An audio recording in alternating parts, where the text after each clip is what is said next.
Hi Tweeties! Welcome sa Chika Tweet. Salamat sa pagbisita. Kung mahilig ka sa latest Kim Pao updates, showbiz balita at mga nakakakilig na moments, nandito ka sa tamang channel. Kaya relax lang at tara na sa ating today's Chika. Vice ganda, Avilino na ang tawag kay Kimi. Ibuking kaya ang lalalaman sa Kim Pao. Viral na naman ang chika ni Kim Chiu tungkol sa kanyang ex-jowa.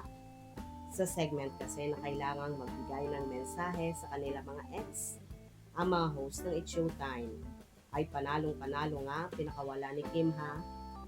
Kaloka lang si Vice ganda dahil parang binanggit muna niya ang Avili, then dilugtong ang Chiu. Hindi kita pinagsisisihan pero hindi na kita babalikan dahil may mga alaalang dapat alaala na lang. Salamat. Ang mensahe ni Kim na bagamat nakangiti ay punong-puno ng emosyon. I felt that. Sabi ni Vice. Ang bigat. Sabi ni Bong Navarro. Iba no? Say ni Jong Hilario. Abili, Chu! Chu! Okay.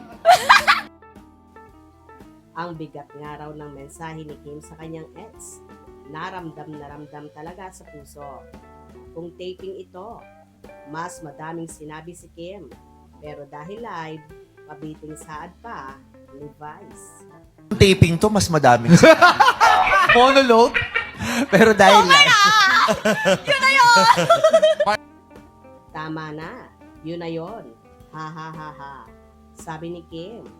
O diba, ang tanong na lang ngayon, sinong ex kaya ang tinutukoy ni Kim? Si Gerald Anderson ba o si Sian Lim? Anyway, heto naman ang chika ng mga fanay.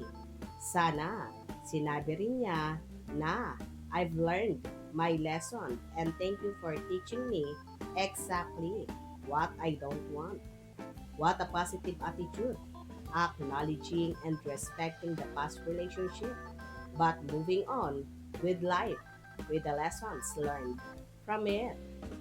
Tama yan, Kim. Know your worth. Nakakaloka yung nadulas kunyari si Vice na Avili ang binanggit muna na tawag kay Kim kesa Chiu. Go Vice, ilantad mo na ang dapat ilantad. Naku, mukhang si Vice pa ang aamin para sa Kim Pao. Naku, kung sa gandang gabi Vice magigess ang Kim Pao, malamang mapaamin na. Well, abangan. Pero syempre, mas dapat abangan ang movie ng Kim Pao na A Perfect Marriage na hopefully ay sa December na mapapanood o makapasok talaga sa Metro Manila Film Festival. Kayo ba natuwa na nadulas si Vice at tinawag na Abili si Kim Chiu?